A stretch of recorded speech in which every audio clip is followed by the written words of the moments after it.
花火師デパート本店屋上プラネタリウム館へ。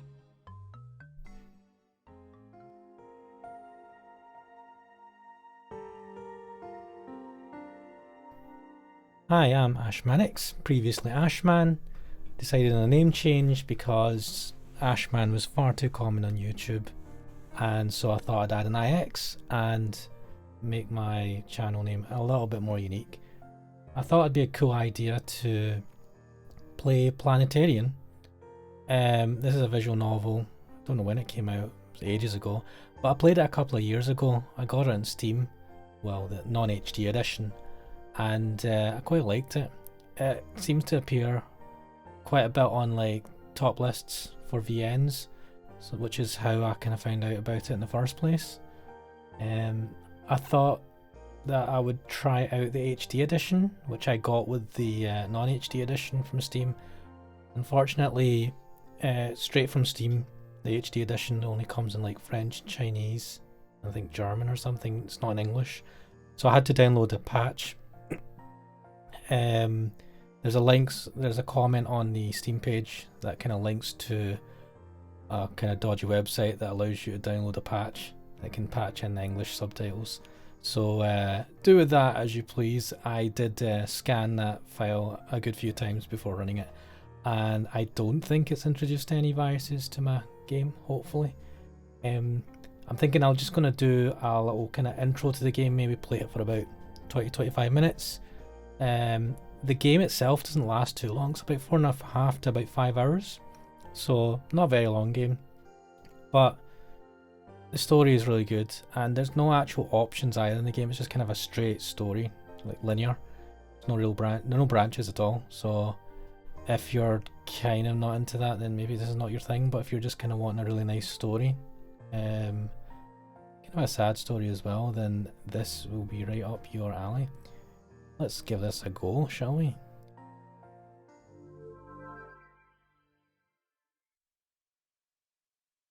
It is a tale told by Key, who I believe have made some other visual novels as well, though I'm not really super familiar with them.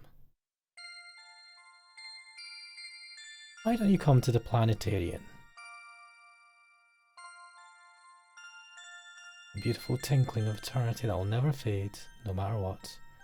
All the stars in the sky are waiting for you. プラネタリウムはいかがでしょう。どんな時も決して消えることのない美しい無休のきらめき。満天の星々が皆様をお待ちしています。プラネタリウムはいかがでしょう。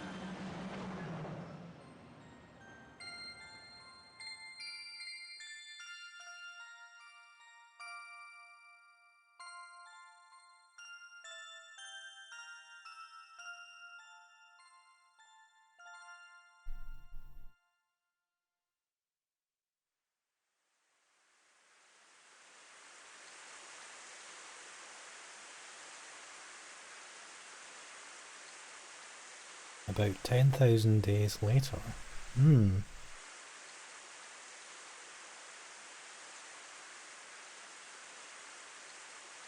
So we're now in the future.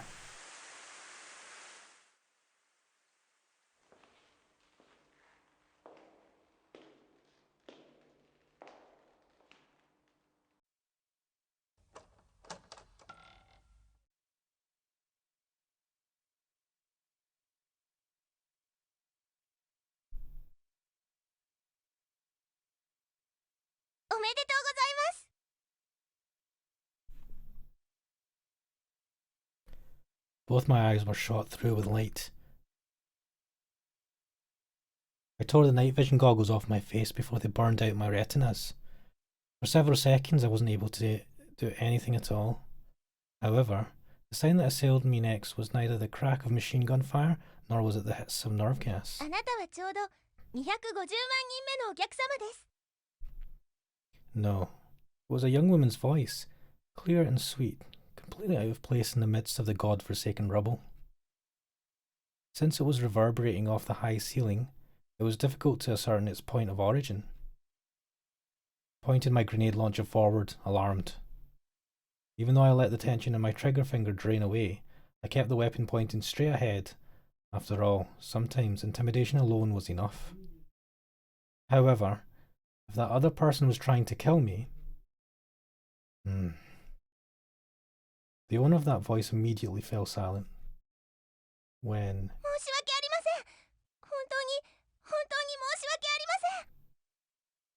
She started apologizing with an incredible burst of energy.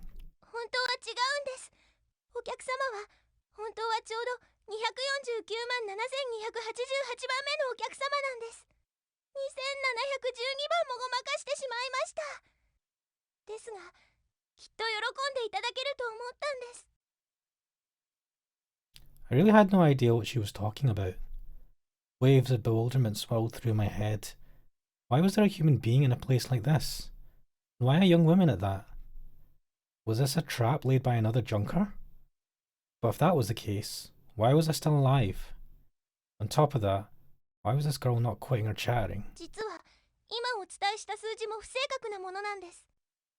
先頃、小さな男の子と小さな女の子の2人連れのお客様がいらっしゃった時、入館料のお持ち合わせがないということで、特例として無料で入館していただいたんです。ですから本当はお客様はちょうど249万7290番目のお客様なんです。重ね重ね申し訳ありません。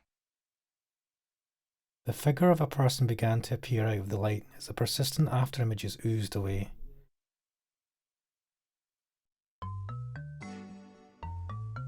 It seemed like a short, young woman.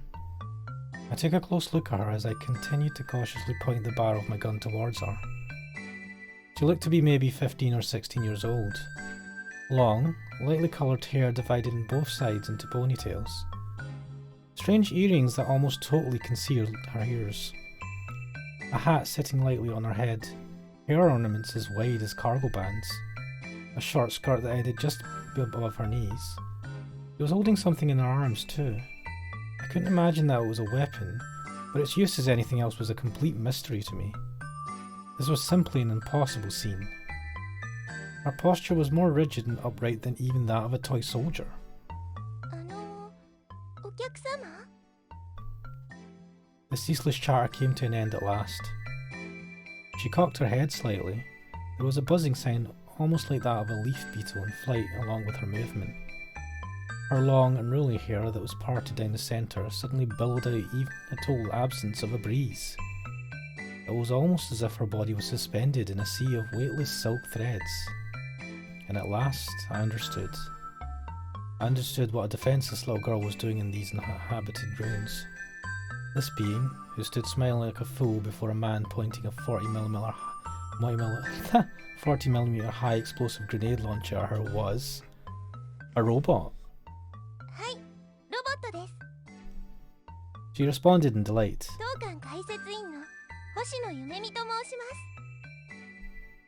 With a childish smile, she presented that thing she was holding in her hands to me.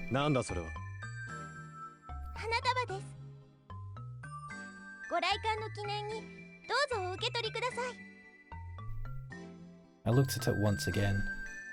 Fluorescent bulbs, old-style microphones, power cords, camera lenses, pieces of copper wire, fragments of organic plastic. The variegated bundle of junk was wrapped in a roll of opaque film, with ribbon cable tied in a bow at the bottom. I somehow got the impression that this situation was hopeless. Of course, I'd never seen a bouquet of real flowers in my life. But it wasn't as if the obvious fact was lost on me. Those were absolutely not real flowers. They weren't even, for that matter, artificial flowers.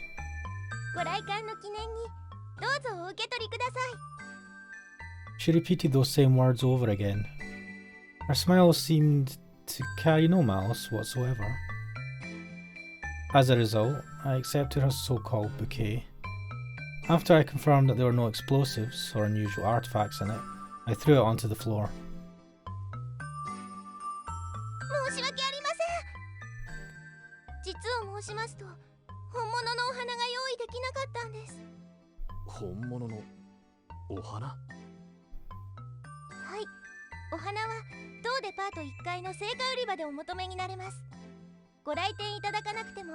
お電話1本で迅速丁寧に配達いたします。でもこの頃売り場まで電話が通じないんです。で、恥を忍んで申しますと、私は綺麗な花束というものが正確には理解できないんです。本当に申し訳ありません。I had some knowledge about robots. Before the outbreak of the Great War, they comprised one of the prime export industries in the country that had once existed here. They were so exquisitely built that they could not be told apart from human beings with just a single glance. They thought of nothing but serving humans and laboured for the good of all mankind. Even so, there is something very odd about the way that this thing standing before my eyes was trying to appease me. 壊れているのか。はい、少しだけ壊れています。She answered as if it were matter of fact. 現在、自己診断プログラムに未知のバグが存在します。バックアップ用電池が消耗しているので、交換が必要です。サポートセンターとの通信が確立できません。メンテナンスコールを送信していますが、受講されません。パーソナルデータバックアップアーカイブに接続できません。頸椎部動力ユニットが摩耗しているので、交換が必要です。She reeled off her defects with more pride than an old man grown utterly tired of life. それから、対人情報データベースと会話ルーチンに基地のバグが存在します。そのため、時間経過を考慮せず冗長な会話を繰り返してしまうのが機体固有の仕様なんです。でも、館長さんとスタッフの皆さんがこのままが可愛いよと言ってくださって、自動アップデート機能を物理メディアのみ有効にしてあるんです。At this point, I had already abandoned all hope of comprehending what she was saying. I looked around inside the room as I shouldered my grenade launcher. A dusky hemisphere-shaped roof dome. As I looked closely, I saw that there were uniform lines engraved over the entire surface. There didn't seem to be a single light installed anywhere. A large circular platform about 20 meters in diameter. Many plain chairs were closely packed in a radial configuration on that platform. Every single one faced the centre of the room and was slightly reclined such that an occupant could look up comfortably. There were 3 doors, each one with a green rectangular guidance light shining above it. I had no idea how this could be, but it meant that there was a private power generator on the premises, and that was still operational. Judging from the cruel dryness of the air, it appeared that the air conditioning was functional as well. There was a mechanism like none I had seen before at the centre of the group of chairs. If I were to allow my imagination to run wild, I could very easily think that it was a gigantic double-headed black ant. 2 spherical masses, each one with countless holes, were mounted like dumbbell weights on either side of a central shaft. The shaft tilted diagonally, supported by steel scaffolding. The entire contraption stood in a delicate balance like that of a gyroscope. 2 lights concealed by bowl-like covers, one on either side of the supports, were illuminating the entirety of the room. They were emitting a frail, harmless orange-coloured light.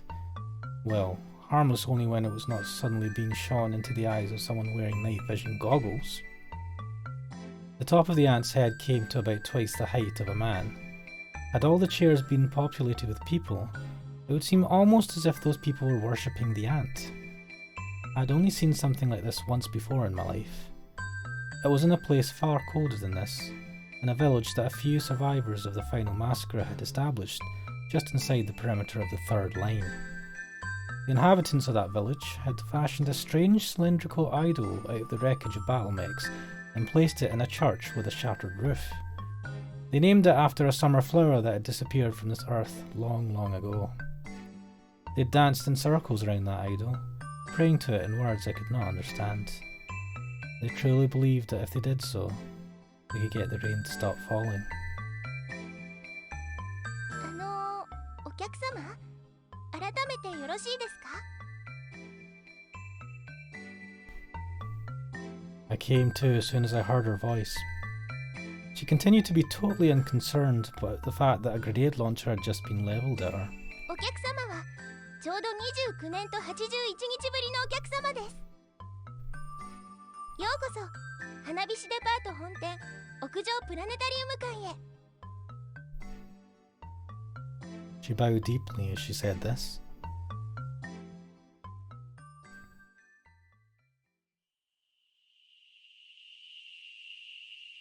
This was a sarcophagus city, a dead zone, abandoned by its inhabitants after it was devastated by a bombardment of biochemical warheads filled with long half-life payloads during the early stages of the war.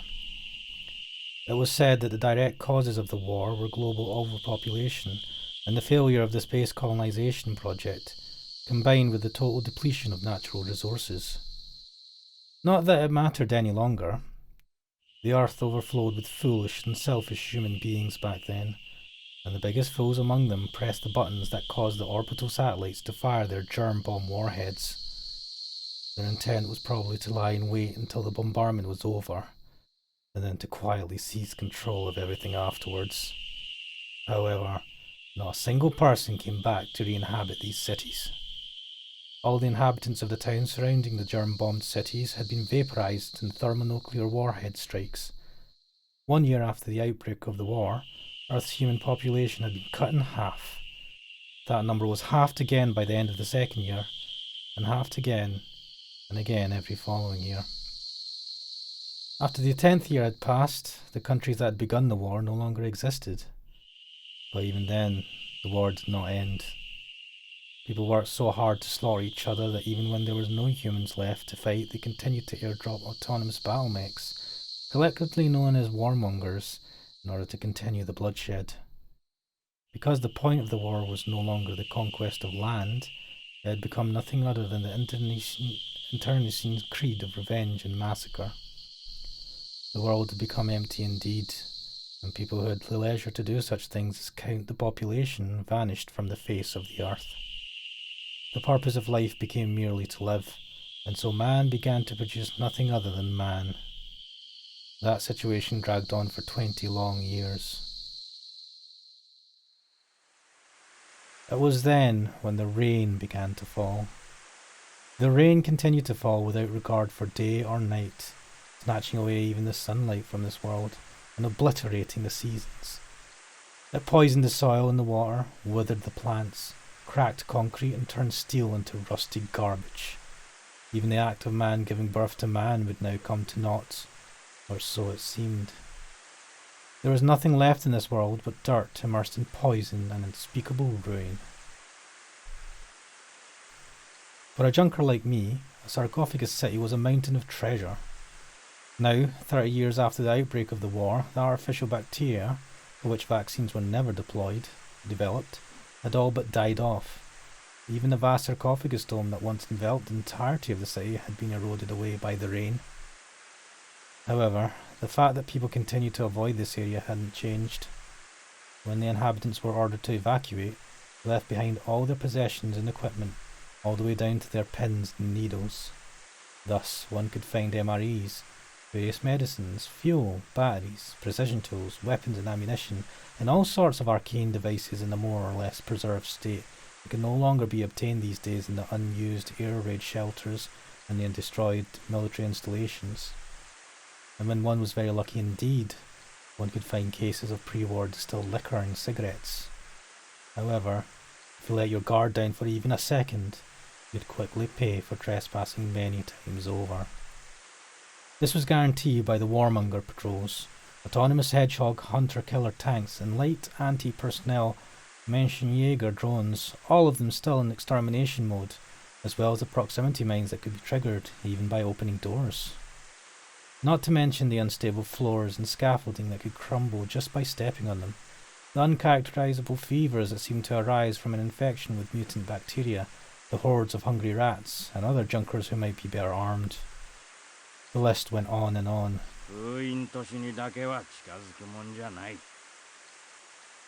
I remember an old junker telling me that once. That junker and I partnered up some time ago. We worked together for about a year. My partner, whose character was annoying, but skill as a junker couldn't be doubted, served the role of the scout, and I the role of the enforcer. As we shared a drink of pre-war GMB that we had discovered together one day, my partner informed me about the existence of a few sarcophagus cities located along an unplundered strip of the east coast. He told me about the abundant riches and untold dangers that lay therein. だがな、封印都市で一番厄介なのはロボットに会っちまった時だ。I pressed for more details, but my partner said nothing more on the matter. Instead, he repeated himself by saying, "Do not talk to it. It's not a thing that is of this world." With a grimace that further distorted his face, whose nose had already been badly disfigured by some shrapnel from a fragmentation grenade. I think my partner said a few other things, but I couldn't remember what they were anymore. Eventually, that junker got ensnared by an obvious booby trapping and died too. His final words were, "A can of sardines from my hometown." Brings back memories. That's why I buried my erstwhile partner along with a can of the stuff after digging his grave. At the time, I wished that his last words had been a little less desolate and a little more stoic. Even now, I continue to wish that. 私はレンガ版の5000シリーズなので、頭部のインフォメーションリボンは特注オプションとなっています。Ooh, light up ribbons. このように色およびパターンを変化させることができます。I'm kind of surprised that those things don't exist in the real world, or maybe they do.